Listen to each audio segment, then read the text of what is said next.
bienvenidos. Nos adentramos en uno de los, para mí, extraordinarios temas que transcurrieron dentro de la maravillosa vida de Jesucristo. En una ocasión Jesús toma aparte a 3 de sus discípulos y los lleva a un monte alto. Siempre los contactos más trascendentales han sido sobre los montes. Se cree que esta transfiguración, analizando la geografía de Israel, debe haber sido sobre el monte Nebo, ya que es uno de los más altos de la tierra prometida. Bueno, de pronto se transfiguró delante de ellos. De la palabra se puede desprender que cambió de forma o figura a un ser con un cuerpo de luz, como lo expresa el relato. Junto a él aparecieron Moisés y Elías hablando con él. Lógicamente no hubieron presentaciones, sino que el Espíritu de Dios dio testimonio de quiénes eran. Es como una información telepática, justamente como había sucedido anteriormente, que Cristo había preguntado a sus discípulos: ¿quién dicen los hombres que es el Hijo del Hombre? ¿Quién soy yo? En otras palabras, ¿quién soy yo? Jesucristo. Y ellos dijeron, unos Juan Bautista, otros dijeron que era posiblemente Elías, otros dijeron que posiblemente era Jeremías o alguno de los profetas. Pero fíjense que uno de los más importantes discípulos, que es Pedro, respondió y dijo: tú eres el Cristo, el Hijo del Dios viviente. Y Cristo le responde: bienaventurado eres, Simón, hijo de Jonás, porque no te lo reveló carne ni sangre, sino mi Padre que está en los cielos. Estoy resaltando el hecho de que ciertas informaciones llegan a nuestra mente sin que haya alguien que nos las dé en forma verbal, sino que existe una convicción espiritual de instrucción, una revelación telepática, una revelación espiritual.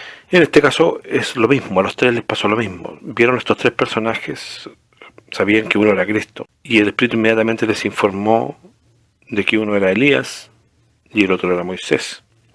Pero como siempre, la curiosidad poderosa de poder confirmar esto, como no puedo ser, no puede ser lo que estoy viendo, y como una forma de confirmar lo que veían, que lo que veían era cierto, y que los personajes eran lo que el Espíritu les decía, ofrecieron enramadas, una para Cristo, otra para Moisés y otra para Elías. Eso le expresó Pedro, porque Pedro sintió en el Espíritu los nombres de estas personas, pero al ofrecer las enramadas iba a confirmar si eran ellos.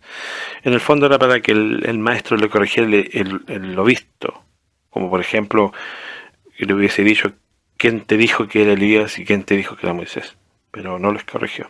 En eso aparece una nube de luz, que quede claro. Las nubes, ya hemos dicho en otros temas, que son trascendentales en estas situaciones celestiales. Son nubes que hablan, nubes de luz, nubes de calor, nubes inteligentes con movimientos determinados, que parecen más naves que nubes. Bien, se puso sobre ellos y les habló: este es mi Hijo amado, en quien tengo complacencia, a él oído.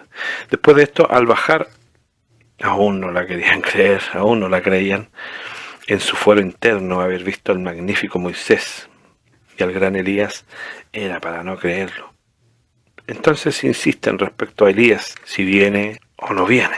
Nosotros en otra generación debemos aclarar bien este prodigio, y una de las mejores formas de aprender, y lo digo como recomendación, siempre es preguntar: ¿por qué se transfigura? ¿Por qué Elías y Moisés aparecen? Una de las cosas que debemos tener claras es que Mateo lo entiende, no te equivoques, Mateo no es testigo presencial de este fenómeno, a él se lo debe haber relatado Pedro, pero Mateo entiende que es una visión.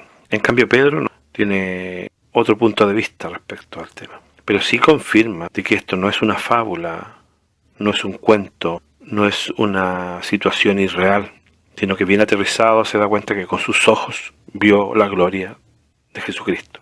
Cuando dice que Elías viene, es a futuro, y de hecho todos lo esperaban, por lo anunciado con Malaquías. En la época de Cristo, muy asediados y muy agobiados por el Imperio Romano, gran parte de la anarquía existente en el pueblo judío esperaba la aparición del Mesías y la aparición previa de Elías. Y esto había sido anunciado, como sabemos, por Malaquías. Por esto también cuando Cristo está en la cruz y exclama Elí, Elí, lama sabactani, los judíos pensaban de que llamaba a Elías. Cuando dice Cristo que ya vino, los discípulos comprendieron ellos comprendieron de que hablaba de Juan Bautista. Así lo dice el texto. Entonces los discípulos comprendieron que les había hablado de Juan Bautista, pero no les hablaba de Juan Bautista.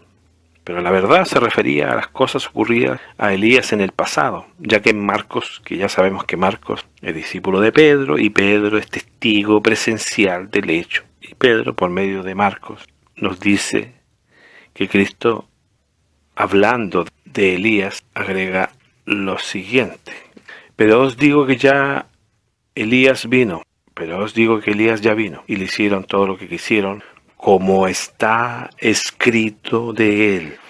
Y yo ya os hablé que el Nuevo Testamento no existía en la época en que Cristo asevera esto. Y obviamente no se había escrito ni una sola coma, ni una sola letra respecto a Juan Bautista. En cambio sí estaba escrito lo vivido por Elías en los libros de los reyes, o en los rollos de los reyes para la época. Porque a ese momento nada se había escrito al respecto, ni siquiera Jesús. Respondiendo por qué razón Jesucristo realiza el encuentro, porque así lo denomino yo, el encuentro de la llamada transfiguración. Las razones serían las siguientes. Era para confirmar la fe de los discípulos, los más apropiados, que finalmente darían testimonio, como de hecho lo hicieron, y defenderían lo visto. Cualquiera de nosotros, piénsenlo, que fuese invitado por alguien a un monte y presenciáramos una gran nave sobre nosotros y 3 seres de luz conversando entre ellos, no dudaríamos en el futuro en dar fe de lo que vimos. Ahora, la voz de la nube o nave de luz es una confirmación que Cristo, vuelvo a insistir, una confirmación para sus discípulos de que Cristo era el Hijo de Dios, y por eso se remarcaba verbalmente y visualmente ese hecho. También de haber glorificado a Cristo le demostraba a ellos de que esa humildad y que esa indefección de Cristo era solo un rol, solo cumplía un rol. Era un hombre conteniendo un inmenso y divino poder dentro de él. Una vasija de barro conteniendo el más precioso poder de la vida. Cristo no realiza solo esto como un espectáculo, pues también él necesitaba de este contacto, porque aunque parezca increíble, esta carnalidad, este cuerpo humano, es normalmente antife, antimovimiento, anti-energía, anti-divinidad. Por lo tanto, él también necesitaba sentirse confirmado y sentirse apoyado. Y lo que digo no es extraño. No olvidemos que Cristo en la cruz dijo: Padre, ¿por qué me has desamparado? Llegando en un momento a sentir esa angustia entre la separación de la carne y el espíritu. Por lo tanto, es un ejemplo para que en nuestras debilidades comprendamos de que, entre comillas, es natural que nos sintamos en ocasiones derrotados, desamparados y prácticamente aniquilados.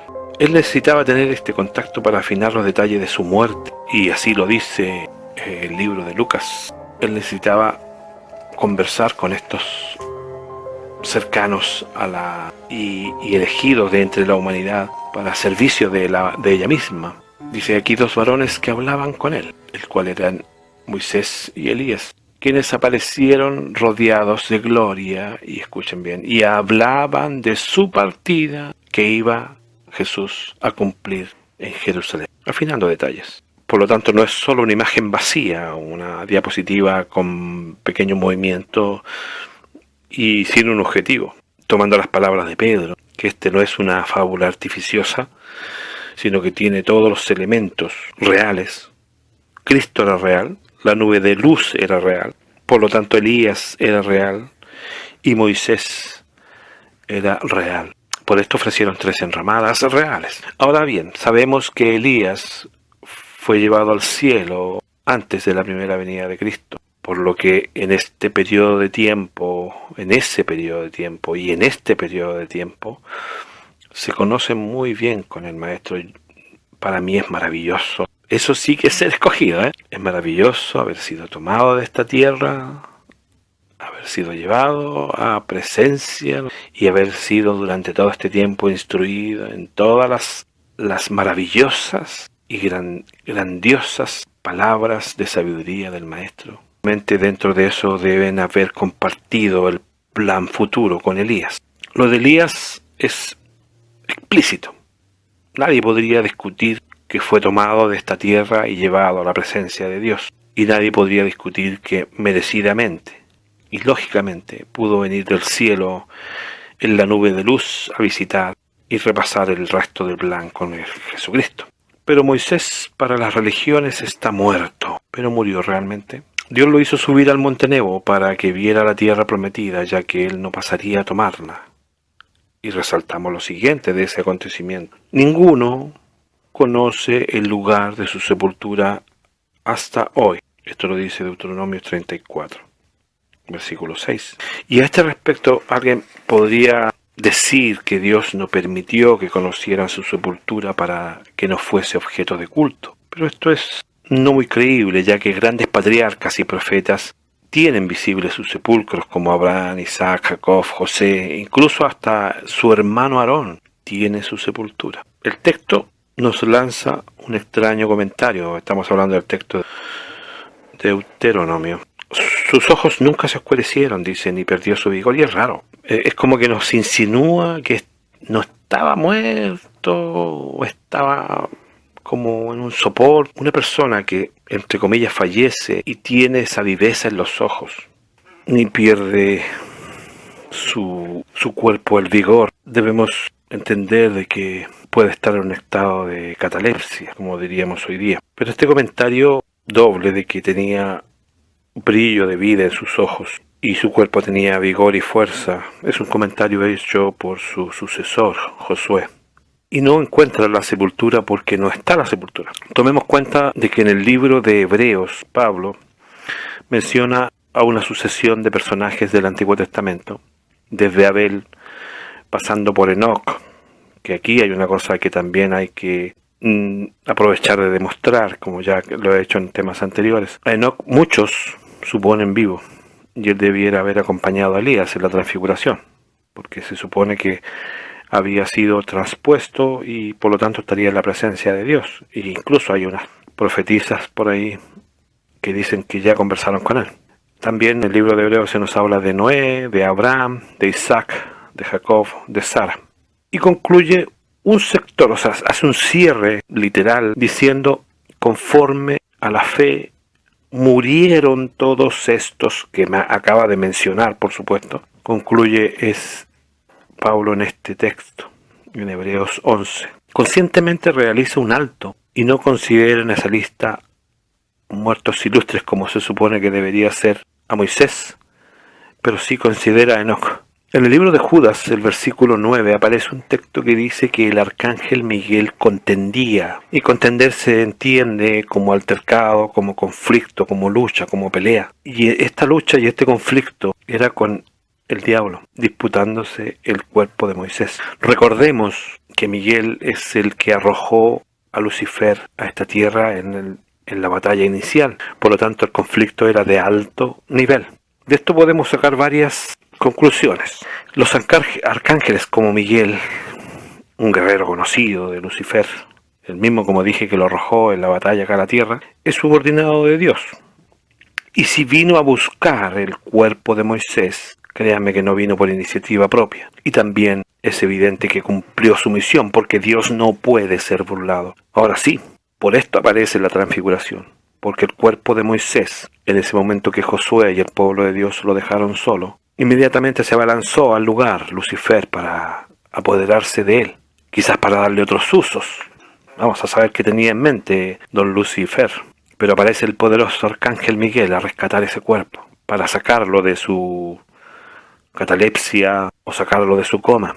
Por esto es puesto delante de la presencia de Dios y aparece mencionado incluso, siempre en una forma mística, en una forma encubierta, pero está ahí, está siempre ahí. en el texto de Malaquías, que tanto se ha mencionado respecto a la segunda venida de Cristo y respecto a la venida del Mesías para los judíos en gloria y majestad, donde se menciona Elías, también es mencionado Moisés.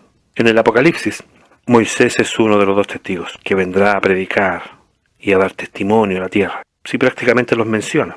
Si bien es cierto, no menciona a Elías tampoco, pero en Apocalipsis 11:6 nos da dos señales, justamente una para cada uno. Son podría haber dado más y no sería ya aplicable el texto, pero da dos señales solamente para determinar quiénes son estos personajes. Dice, tienen poder para cerrar el cielo a fin de que no llueva en los días de su profecía. Esto de que no llueva fue hecho por Elías en su historia, y más encima Elías cerró los cielos por 3 años y medio, pero ese es otro punto. Después nos dice que tienen poder sobre las aguas para convertirlas en sangre.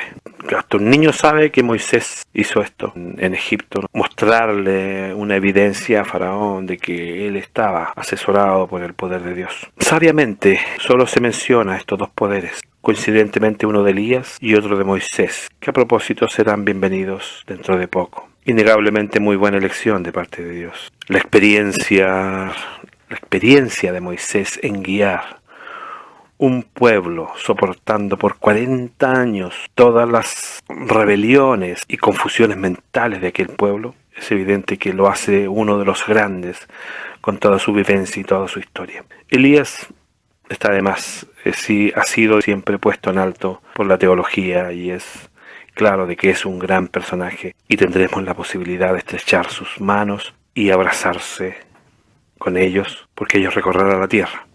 Así que ellos, los que esperamos esto, tendremos la oportunidad de conocerlos y preguntarles cosas que para nosotros son, pero una locura. Esto hace más maravilloso el fenómeno de la transfiguración, porque muestra en esta nave de luz y llegan a visitar a Jesucristo dos personajes que fueron apartados, como dice la profecía donde nos habla de los dos olivos. Y nos dice que estos dos olivos son los dos ungidos que están delante del Señor de toda la tierra. Aquí está claro, dos ungidos y que están delante del Señor de toda la tierra. Significa que fueron llevados a la presencia de Dios. Y estos vinieron a visitar a Jesucristo y hacerle partícipe de su colaboración y de su apoyo. Les doy las gracias a Dios por haber podido desarrollar este tema y espero que les quede claro y nos encontramos en la próxima ocasión.